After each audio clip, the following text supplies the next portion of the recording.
Hi everyone out there on the internet, this is Chris Mckee with Alamo Music Center in San Antonio, Texas. We're coming at you with a good shootout today between Taylor and Martin. Before we get to it, I want to remind you that you can find us on all the normal places online. We are on Facebook, Twitter, Instagram, Tumblr, here on YouTube, where you can subscribe to our videos and get the latest and greatest from all of the manufacturers that we carry. Today we're going to cover a shootout between two pantheons in the acoustic guitar market, and that is Taylor Guitars and Martin Guitars. Both of these companies have well-earned reputations. They are the top-selling acoustic brands in the world. They make some of the very, very best acoustic guitars. They're both American companies, and they have proud traditions. Now, Taylor is comparatively younger to Martin, and so in that respect, it's a bit of an upstart. But being around since the 70s and firmly planting themselves in the acoustic guitar market, they make some of the finest guitars available today. Martin's been around for over 100 years. They are built upon a grand tradition of acoustic guitar design, and these two juggernauts continue to innovate in a market that is filled to the brim with quality acoustic guitars available nowadays. So in this price point that we're going to be looking at today, they offer incredible value in an all solid wood acoustic guitar that pretty much any musician can aspire to own. So let's get to it, shall we? The first guitar that I'm holding is Taylor's 314 CE.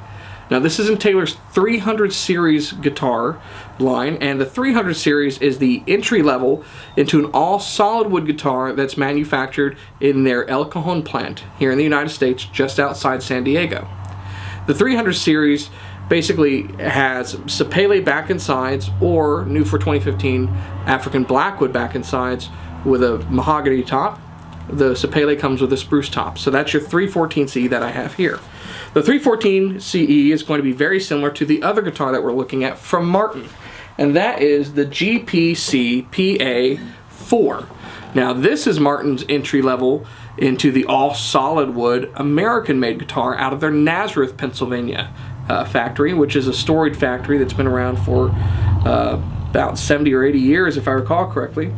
There's a lot of similarities between these guitars. Before we get to the differences, let's go over the similarities. Both of them are what we would call auditorium-sized guitars. Now, Bob Taylor invented his grand auditorium design back in about 1994. And that design is just as wide and deep as a dreadnought with a tighter waist, which accentuates the high end on the guitar, making a bell-like tone in the treble.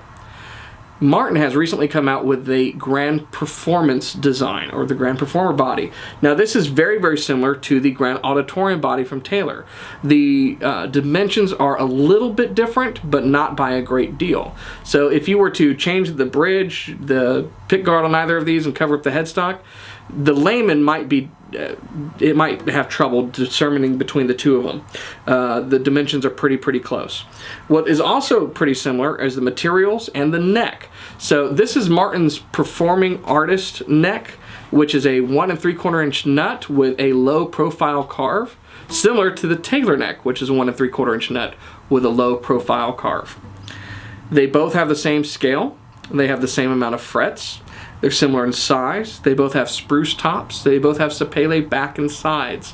They both have pickup systems on them and scalloped Sitka spruce bracing. Now, where the differences converge is that the Taylor uses Taylor's proprietary ES2 system, which consists of a preamp with a volume, treble, and bass knob in the upper bout.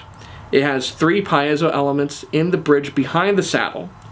And then in your end block, you've got your connection along with a 9-volt battery. Martin is using a Fishman system here, where you've got a built-in tuner along with volume and a single tone control, along with a 9-volt battery and a 1/4 inch connection in the tail block as well. Let me stop and just kind of ask something of the greater guitar building, what should I call it, manufacturing community. Do it like Taylor and Martin do if you're going to build a guitar with a battery somewhere on the guitar. There's 2 models that I think I could prefer. One, if you have it inside the guitar and you have to reach in, loosen the strings, maybe do it during string changes, and have a 9-volt battery, that's fine. If you're going to make it accessible from outside the guitar, put it in the tail block. It makes sense. This is already a reinforced part of the guitar. And so I'm glad that Taylor does it and Martin does it too, if you can see it right here. It's easy to get to. That's already a reinforced area. bottom line, it makes sense. So all the other guitar manufacturers that are putting it up here or along the side somewhere in a thin piece of sidewood that then has to be reinforced, move it. Okay, I'm off my soapbox. Thanks for listening. Some other differences between these two is the design of the, like, say, the inlay. They have black binding on them, black binding around the body, no binding on the neck, rosewood veneers on the headstock. Taylor has the Taylor logo. The Martin logo is the gold script that we've come to know and love. The Martin is using Martin branded ping tuners. The Taylor is using Taylor branded ping tuners. You see where this is going, a lot of similarities. What's interesting is the inlay design. On the Martin, it's offset small dot inlay, which is actually a little bit more modern looking and kind of reminiscent of some breedloves I've seen, whereas the Taylor is a small dot inlay, the typical pattern that is traditional. Both of these have man-made materials for the nut and the bridge. On the Martin, it's a Corian nut with a tusk saddle. On the Taylor, it is a tusk nut with a micarta saddle. The Taylor has ebony fretboard with an ebony bridge. The Martin uses certified renewable sources. Basically, it's a man-made material called Richlite, which we've talked about in videos in the past. It looks like ebony. It's very uniform black. It wears very well. It is not wood, though, and so it's more eco-conscious from that standpoint. Taylor has been very eco-conscious in their use of ebony. They own a mill in Cameroon. They're being very responsible with the sourcing of that, and so they use ebony in various variations of color on every guitar they manufacture, from a baby Taylor up to the Presentation series. The Taylor has a mahogany neck. The Martin has a mahogany looking neck, but according to Martin, it's select hardwood. So they can basically replace mahogany for maybe sapele or Spanish cedar or something of similar density and use. The Taylor has a the Martin has a simplified dovetail neck joint on it, whereas Taylor uses Taylor's patented NT neck technology, which is a bolted-on neck with shims in the pocket under the heel and fretboard that allows very easy adjustability of the neck over the lifetime of the guitar. So those are the similarities and the differences. As you can see, there's a lot of the same here, which is why we've chosen to compare these two guitars for you. The difference is going to be in the bracing, the design, how they put these together. So what you'll probably hear between these exact same tone woods is what really separates Taylor from Martin.